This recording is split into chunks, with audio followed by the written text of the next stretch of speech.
12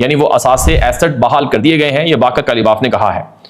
اس کے علاوہ ایران اپنا تیل دھڑا دھڑ مارکیٹ میں پھینک رہا ہے۔ میرے سامنے CNN امریکی میڈیا کی رپورٹ موجود ہے کہ چائنا وہ واحد ملک ہے جس نے ایران سے سستا تیل خریدنا شروع کیا تھا، اور چائنا اس پوری امریکہ اور ایران کی ڈیل سے بھرپور فائدہ اٹھا کر مزید سستا تیل حاصل کرے گا۔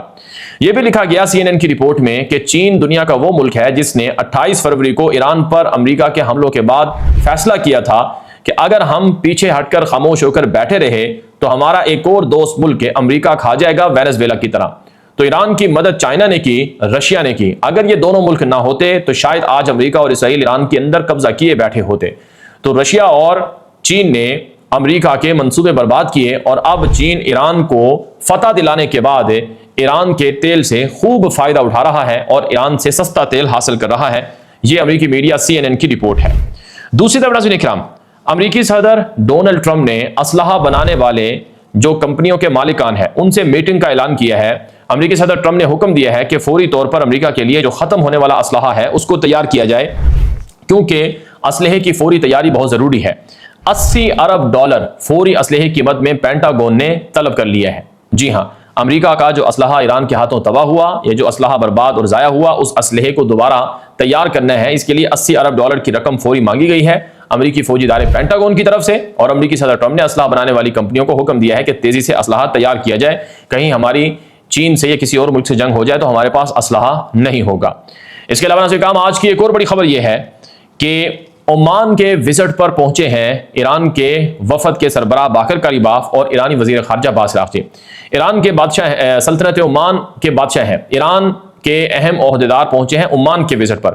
عمان، سلطنت عمان جو کہ ایران کا پڑوسی ہے، وہاں پر سلطنت عمان کے دورے پر پارلیمانی اسپیکر محمد باقر کلیباف اور عباس عراقچی دونوں پہنچے ہیں، اور ان دونوں نے سلطنت عمان کے بادشاہ ہیثم بن طارق سے ملاقات کی ہے۔ ناظرین کرام، عمان اور ایران ایک ہیں، اور عمان اور ایران نے مشترکہ کمیٹی بنا دی ہے آبنائے ہرمز پر۔ دنیا کا تیل لے جانے والی سب سے مین گزرگاہ روٹ شاہراہ وہ آبنائے ہرمز ہے، جس کے ایک طرف ایران ہے، دوسری طرف عمان ہے۔ دونوں کے درمیان مشترکہ کمیٹی اور مشترکہ گروپ بنانے پر اتفاق ہوا ہے۔ آبنائے ہرمز نئے نظام، نئے کنٹرول کے تحت چلے گی، آدھا حصہ عمان کا ہوگا، آدھا حصہ ایران کا ہوگا۔ اور ایرانی وفد نے سلطنت عمان کے بادشاہ کو جو امریکہ کے ساتھ مذاکرات ہوئے ہیں، جو معاملات ہوئے ہیں، اس پر مکمل طور پر اعتماد میں لیا ہے۔ دوسری طرف آج ایران کے صدر مسعود پزشکیان پاکستان کے وزٹ پر پہنچے ہیں۔ پاکستان میں ایرانی صدر کا بڑا شاندار استقبال کیا گیا ہے۔ پاکستان کے دارالحکومت اسلام آباد کو ایرانی جھنڈوں سے سجا دیا گیا ہے۔ پاکستان میں ایرانی صدر کا فاتحانہ استقبال ہوا، کیونکہ ایرانی صدر نے بہت بڑی تاریخی جنگ میں ایران کی قیادت کی، اور ایران نے اسرائیل کے خلاف وہ فتح حاصل کی جس سے پاکستان بھی بہت زیادہ پرسکون محسوس کر رہا ہے۔ کیونکہ ناظرین کرام، ایران کو پاکستان اپنی اسٹریٹجک ڈیپتھ مانتا ہے، یعنی اگر ایران پر اب اسرائیل کا خدا نخواستہ قبضہ ہو جاتا تو پھر اگلا نمبر پاکستان کا تھا، اور ایران کو جس طرح سے توڑنے تقسیم کرنے کی سازشیں تھیں، اس سے پاکستان بھی متاثر ہوتا، اور اگر ایران پر قبضہ ہوتا، امریکہ اسرائیل کا یا فوجیں وہاں اتاری جاتی، تو ایران کے لاکھوں لوگ پاکستان کی طرف ہجرت کرنے پر مجبور ہوتے۔ تو پاکستان کا شکر گزار ہے ایران، اور ایرانی صدر اسی مقصد کے لیے پاکستان پہنچے تاکہ پاکستان کا شکریہ ادا کریں۔ اور پھر پاکستان چونکہ ثالث بھی ہے ایران اور امریکہ کے بیچ، تو مزید جو معاملات ہیں ان کو آگے بڑھانے کے لیے پاکستان ڈپلومیسی میں، سفارتکاری میں مزید چیزوں کو آگے لے کر جانا چاہتا ہے۔ اسی مقصد سے یہ دورہ سامنے آ رہا ہے۔ اس کے علاوہ جو خاص مقصد ہے اس دورے کا، وہ پوسٹ وار جو معاملات ہیں ان کو طے کرنا ہے، یعنی جنگ کے بعد کا جو منظر نامہ ہے اس میں ایران پاکستان سے اربوں ڈالر کی ڈیلز کر رہا ہے۔ آپ کو پتا ہے ماضی میں پاکستان نے ایران کے ساتھ گیس کا معاہدہ کیا تھا کہ ایران کی سستی گیس پاکستان کو ملے گی، تو امریکی پابندیاں تھیں جس کی وجہ سے پاکستان وہ گیس پائپ لائن منصوبہ آگے نہیں بڑھا سکا تھا۔ 18 ارب ڈالر کی جرمانے کی تلوار پاکستان پر ایران کی طرف سے لٹک رہی ہے اب بھی۔ تو ایک تو وہ جرمانے کی تلوار ہٹا دی جائے گی، اور دوسرا گیس پائپ لائن منصوبہ پورا ہوگا، اور تیسرا ایران سے پاکستان کو سستا تیل ملے گا۔ اب پاکستان میں سستا تیل اور گیس ایران سے آئے گی، اور اس سے پاکستان کی اکانومی کو بڑا فائدہ پہنچے گا، اور پاکستان میں جو معاشی توانائی کی جو وسائل ہیں ان میں جو کمی ہے اس کو پورا کرنے کا موقع ملے گا، اور باہمی تجارت اور سرمایہ کاری بھی بہت زیادہ بڑھنے جا رہی ہے۔ امن معاہدے کے بعد نیا دور پاکستان اور ایران کے تعلقات میں شروع ہونے جا رہا ہے، یہ پاکستان کے ذرائع اور پاکستان کے اعلیٰ حکام بتا رہے ہیں۔ ناظرین کرام، ایران نے 300 ارب ڈالر کی سرمایہ کاری کا عرب ملکوں سے، امریکہ وغیرہ سے معاہدہ کیا ہے، تو وہ جو 300 ارب ڈالر کی سرمایہ کاری ہے اس میں پاکستان بڑا رول پلے کر سکتا ہے۔ پاکستان سے بہت سی چیزیں ایران کو بھیجی جا سکتی ہیں، اور ایران میں پاکستان کے سرمایہ کار اور تاجر بھی جا سکتے ہیں، تو یہ ایک طرح سے پاکستان کے لیے بہت بڑا فائدہ ہوگا کہ ہسٹورک بلینز ڈالر کی جو ڈیل ہے وہ ایران کے صدر مسعود پزشکیان کے حالیہ دورہ پاکستان میں سامنے آ رہی ہے۔ اس کے علاوہ ناظرین کرام ایک اور بڑی خبر یہ ہے کہ اسرائیل کا سابق وزیر اعظم نفتالی بینٹ ہے، جو اسرائیل کا متوقع اگلا وزیر اعظم بھی ہے، اس نے اپنی گفتگو میں کہا ہے کہ تاریخ میں پہلی مرتبہ ایسا ہوا ہے جب سے اسرائیل وجود میں آیا کہ امریکہ میں اسرائیل کی اتنی زیادہ نیگیٹو ریٹنگ ہے، یعنی امریکہ کے اندر اسرائیل کو لوگ ناپسند کرنے لگے ہیں، اور اسرائیل نیتن یاہو کی وجہ سے پوری دنیا کے اندر نفرت کا استعارہ بن چکا ہے۔ نیتن یاہو کی وجہ سے امریکہ میں اسرائیل کی حمایت مسلسل ختم ہوئی ہے۔ وقت آ چکا ہے کہ نیتن یاہو کو عہدے سے ہٹا کر باہر کر دیا جائے، اقتدار آئندہ اس کو نہ دیا جائے، کیونکہ اس کی وجہ سے اسرائیل کو نقصانات ہوئے ہیں، اور اب امریکہ کے ساتھ نیتن یاہو کی حکومت محاذ آرائی کر رہی ہے، جس کا سراسر جو نقصان ہے وہ اسرائیل کو ہے، امریکہ کو نہیں ہے۔ یاد رہے امریکی صدر ٹرمپ نے جو ایران کے ساتھ ڈیل کی ہے، اس پر اسرائیل میں چیخو پکار چل رہی ہے، اور اسرائیل کے اندر غصے کا اظہار کیا جا رہا ہے، اور اسرائیل کے اندر ایک طرح سے امریکہ کو ایران کا حامی اور اسرائیل کا غدار بتایا جا رہا ہے۔ لیکن سچی بات یہ ہے کہ اس وقت جو مشرق وسطی ہے وہ بدل رہا ہے۔ آپ اگر دیکھیں عرب ملکوں کو، تو عرب ملکوں نے 40-45 سالوں کے بعد اپنا رویہ بدلا ہے، یعنی عرب ملکوں نے اپنی پالیسی بدل لی ہے۔ اب وہ ایران کے ساتھ باہمی مساوی تجارتی تعلقات بنانا چاہتے ہیں، سیکیورٹی ڈیلز کرنا چاہتے ہیں، تاکہ ایران عرب ملکوں پر حملہ نہ کرے۔ آپ کو اگر امارات کے بارے میں پتہ ہے کہ متحدہ امارات نے 3 ارب ڈالر دیے ایران کو کہ آپ ہم پر حملہ نہ کریں، اور 10 ارب ڈالر مزید دینے کا وعدہ کیا۔ اسی طرح سے قطر کے بارے میں بھی کہا جاتا ہے کہ اس نے اربوں ڈالر دیے تاکہ ایران ان پر حملہ نہ کرے۔ لیکن ناظرین کرام، یہ اربوں ڈالر کی باہمی سرمایہ کاری کی ڈیلیں ہیں، ابھی تو بہت کچھ ہونا باقی ہے۔ اسرائیل جو اپنے آپ کو مشرق وسطی میں گریٹر بنانا چاہتا تھا، وہ اب نہیں بنا سکتا ہے۔ پاکستان، ترکی، سعودی عرب، مصر اور اسی طرح سے قطر، چائنا، رشیا، یہ جو 5 سے 7 بڑے ملک ہیں، انہوں نے اسرائیل کے منصوبوں کے سامنے وہ رکاوٹیں کھڑی کر دی ہیں کہ ان رکاوٹوں کو ہٹانے کے لیے اب امریکہ سے بھی اسرائیل لڑائی کر رہا ہے۔ قطر کے بادشاہ تمیم بن حمد ثانی نے اور قطر کے وزیر اعظم محمد بن عبد الرحمن الثانی نے ایران کے ساتھ امریکہ کے تعلقات بھی قائم کروا دیے، اور اسی طرح سے عربوں کی ایران سے صلح بھی کروا دی ہے۔ اگرچہ پاکستان کا بڑا رول ہے، کردار ہے ایران اور امریکہ میں صلح کروانے میں، لیکن قطر مین پلیئر ہے جس نے بہت سی رکاوٹوں کو دور کیا۔ ناظرین کرام، میرے سامنے اس وقت تازہ ترین انٹرویو موجود ہے جو قطر کے وزیر اعظم اور وزیر خارجہ محمد بن عبد الرحمن الثانی کا ہے۔ قطری وزیر اعظم نے جو انٹرویو میں گفتگو کی ہے، میں بس اس کا خلاصہ آپ کو بتاؤں گا۔ قطری وزیر خارجہ محمد بن عبد الرحمن الثانی نے کہا کہ ایران ایک پڑوسی ملک ہے عرب ملکوں کا، قطر کا، کویت، بحرین، UAE اور سلطنت عمان، سعودی عرب، ان سب 6 عرب ملکوں کا پڑوسی ملک ہے ایران۔ ایران کے ساتھ بات چیت کرنا، ایران کے ساتھ معاملات طے کرنا، یہ بہت ضروری ہے۔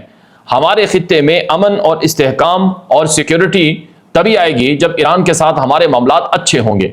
اس لیے ہم نے ماضی کو بھلا کر ایران کے ساتھ نئے سرے سے نئے دور کے لیے نئے تعلقات کا آغاز کیا ہے، اور قطر نے جو کچھ ہوا ماضی میں اسے یقیناً فراموش کرنا آسان نہیں ہے، لیکن اس کو بھلا کر ہم نے ایران کو دیگر عرب بھائیوں کے ساتھ جوڑنے کے لیے پل کا کردار ادا کیا ہے۔ اب نیا دور شروع ہوگا، اور ہمارے مشترکہ دشمن اب وہ ہمارے درمیان اختلافات کو نہیں دیکھیں گے، اور ہمارے درمیان نئی دوستی اور نئے امن کے تعلقات کو دیکھ کر یقیناً وہ ایک طرح سے پریشان تو ہوں گے ہی، لیکن ہمارے خطے کے لیے اب نیا دور شروع ہو رہا ہے۔ یہ قطر کے وزیر اعظم وزیر خارجہ محمد بن عبد الرحمن الثانی کی گفتگو کا خلاصہ ہے۔ ناظرین کرام، بڑی خبر ایک اور یہ ہے کہ آج امریکہ نے 12 ارب ڈالر کے جو ایران کے اثاثے قبضہ کر رکھے تھے وہ بحال کر دیے ہیں۔ قطر میں ایران کے پیسوں کو منجمد کیا گیا تھا، فریز کیا گیا تھا۔ جو پیسے ایران نے تیل بیچ کر قطری بینکوں میں منگوائے تھے ان کو فریز کر دیا گیا تھا، لیکن اب وہ 12 ارب ڈالر کے اثاثے ایران کے لیے بحال کر دیے گئے ہیں۔ قطر نے ایران کی امریکہ کے ساتھ بھی صلح کروائی اور اسرائیل کے منصوبوں کو بھی ایک طرح سے اکھاڑ پھینکا ہے۔ آپ کو پتا ہے ایران اور اسرائیل کی جنگ کا جو سب سے بڑا ایجنڈا تھا وہ عربوں کو ایران سے لڑانا تھا، اور ایران اور عربوں کے درمیان جنگ کرا کر اسرائیل کو مشرق وسطی کا بادشاہ اور سلطان بنانا تھا۔ لیکن یہ منصوبے پورے نہیں ہوئے ہیں، قطر نے سارے منصوبوں پر پانی پھیر دیے ہے۔ یہی وجہ ہے ناظرین کرام کہ اب اسرائیل کے میڈیا پر چیخو پکار جاری ہے، اسرائیل کے اندر آگ لگی ہوئی ہے۔ اسرائیل کی حکومت نیتن یاہو کی اور اس کے متشدد وزیر وہ پاگل ہو چکے ہیں، آپے سے باہر ہو چکے ہیں۔ اس طرح سے ٹرمپ کے خلاف وہ نفرت اور غصے کا اظہار کر رہے ہیں جو اس سے پہلے کبھی نہیں ہوا۔ میں آپ کے سامنے ایک اسرائیل کا مشہور میڈیا ہے اسرائیل ہایوم، اس کا تفصیلی آرٹیکل اور مضمون رکھنے لگا ہوں، اور اس کا میں خلاصہ صرف آپ کو بتاؤں گا۔ بہت لمبا آرٹیکل ہے، صرف چند ایک مین پوائنٹس آپ کو بتاؤں گا، آپ کو سمجھ میں آ جائے گا کہ اسرائیل کیوں اس وقت تڑپ رہا ہے، کیوں اس وقت چیخو پکار کر رہا ہے۔ آپ کو اگر مشرق وسطیٰ کو سمجھنا ہے اور پوری دنیا کی جو سیاست مڈل ایسٹ کے گرد گھوم رہی ہے اس کو سمجھنا ہے تو یہ باتیں آپ کے لیے آگے جو میں بتانے لگا ہوں ان کو سمجھنا بہت ضروری ہے. ذرا دھیان سے غور سے سنیں. یہ اسرائیل ہایوم اسرائیل کا وہ میڈیا ہے جس کو ایک عرب پتی یہودی عورت مریام ایڈلسن چلاتی ہے. یعنی میڈیا تو یہ اسرائیل کا ہے لیکن اس کو یہودی عرب پتی خاندان چلاتا ہے, ایڈلسن خاندان. اور یہ وہ میڈیا ہے جس عورت کا نام میں نے آپ کو بتایا مریام ایڈلسن کا, اس نے ٹرمپ کو $200 ملین کی ڈونیشن دی تھی. اور اسی عورت نے کہا تھا کہ ٹرمپ اگر تم اسرائیل کو گریٹر بنا دو گے تو میں تمہیں اگلے تیسری مدت کے لیے صدارت کے لیے بھی منتخب کرنے کے لیے ہم پورا زور لگائیں گے. اب اس میڈیا میں جو آرٹیکل چھپا ہے وہ کیا ہے وہ ذرا سنیں. اردگان کا اصل چہرہ بے نقاب کرنے کا وقت آ چکا ہے, یہ عنوان ہے اس آرٹیکل کا. اس میں لکھا گیا ہے کہ ٹرمپ کا بہترین دوست اردگان ہے, حالانکہ یہی اردگان جو ٹرمپ کا اچھا دوست ہے یہ دراصل حماس جیسے دہشت گرد گروہ کا سب سے بڑا ایک طرح سے دوست ہے.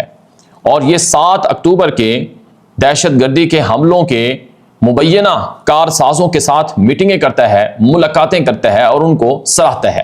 اس آرٹیکل میں لکھا گیا ہے کہ یہی اردگان جو ٹرمپ کا اچھا دوست ہے یہ ایران کی بھی مدد کرتا ہے اور اسرائیل پر حملوں کا بھی حکم دیتا ہے.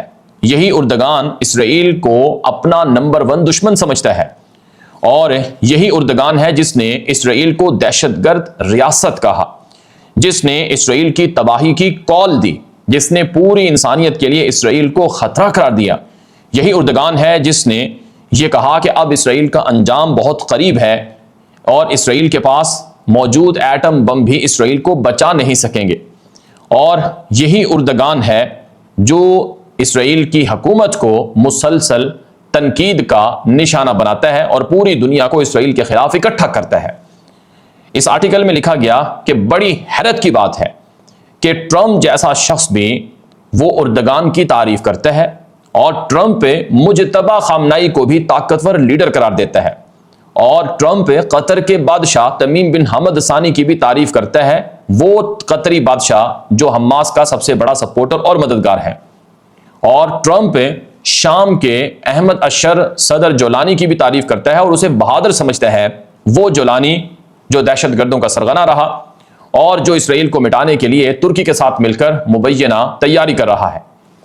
وقت آ چکا ہے کہ اب اسرائیل اردگان کو اور ٹرمپ کو فیصلہ کن جو اپنا نتیجہ ہے وہ سنائے اور اپنا فیصلہ سنائے کہ اردگان اور ترکی نمبر 1 دشمن ہیں, ہم ان سے لڑیں گے.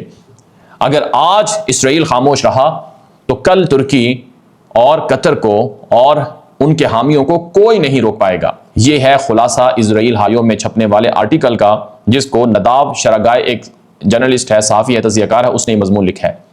یہ آج کا میں نے آرٹیکل آپ کو پڑھ کر سنایا ہے. اسرائیل کا وہ میڈیا جو کہ مشہور ترین میڈیا ہے جو امریکہ اور اسرائیل دونوں سے آپریٹ ہوتا ہے. تو آپ تصور کریں کہ یہ جو حالات ہیں یہ اسرائیل کے لیے کتنے تکلیف دہ ہیں اور یہ اسرائیل کیوں چیخو پکار کر رہا ہے.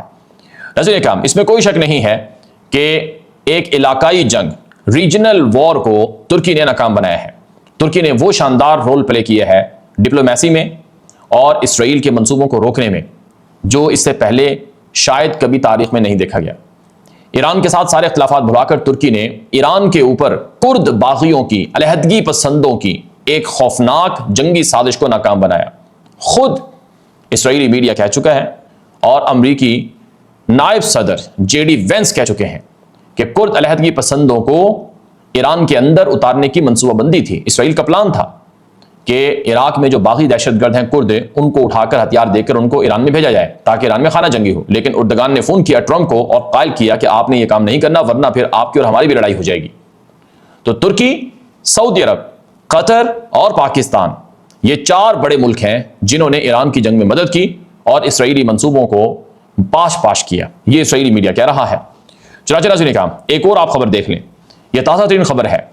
ترک فوج قطری فوج کو ٹریننگ دے رہی ہے. ترکی اور قطری فوج مل کر جنگی تیاریاں کر رہی ہے, دفاعی تیاریاں کر رہی ہے. ترکی نے قطر میں مشہور فوجی اڈہ طارق بن زیاد بنا رکھا ہے اور ترکی اپنی فوج کی سرگرمیوں کو اب دھیرے دھیرے بڑھا رہا ہے. چنانچہ ترکی نے قطری فوج کے علاوہ سعودی فورسز کے ساتھ مل کر جنگی مشقیں بھی شروع کر دی ہیں اور سعودی فورسز کو بھی ٹرین کرنا شروع کر دیا ہے. اور ترکی مصری فوج کے ساتھ بھی جنگی مشقیں کر رہا ہے, جیسا کہ ابھی کل بھی ہم نے بتایا تھا کہ فضائی جنگی مشقیں ترکی اور مصری فوج میں ہوئی ہیں، اور ترکی شامی فوج کو تو بھرپور انداز میں 5 لاکھ شامی فوج کو ٹرین کر رہا ہے، اور اسلحہ اور ہتھیار، ریڈارز، ڈرون سب کچھ وہاں شام میں پہنچا چکا ہے۔ اور ترکی نے عراق کو، کویت کو بھی اسلحہ دینا شروع کر دیا ہے، اور اردن بھی ترکی سے فوجی مدد اور ٹریننگ اور اسلحہ اور ہتھیار لے رہا ہے۔ یہاں تک کہ ترکی نے اب عرب ملکوں میں نئے فوجی مراکز اور اسلحے اور ڈرونز کی فیکٹریاں بھی کھولنا شروع کر دی ہیں، اور تقریباً 10 سے 20 عرب ملک ہیں جو ترکی سے اسلحہ اور ہتھیار خرید رہے ہیں۔ تو مشرق وسطیٰ ایک نئے دور میں داخل ہو رہا ہے۔ ایران اور عربوں کے درمیان تاریخی تعلقات کی بحالی کے بعد نئے دور کا آغاز تو ویسے ہی ہو چکا ہے، اور اسرائیل کے جو اہداف اور منصوبے تھے ان کے راستے میں نئے ملٹری الائنس سے، نئی ملٹری کوپریشن سے ایک نئے دور کا گویا آغاز ہو رہا ہے۔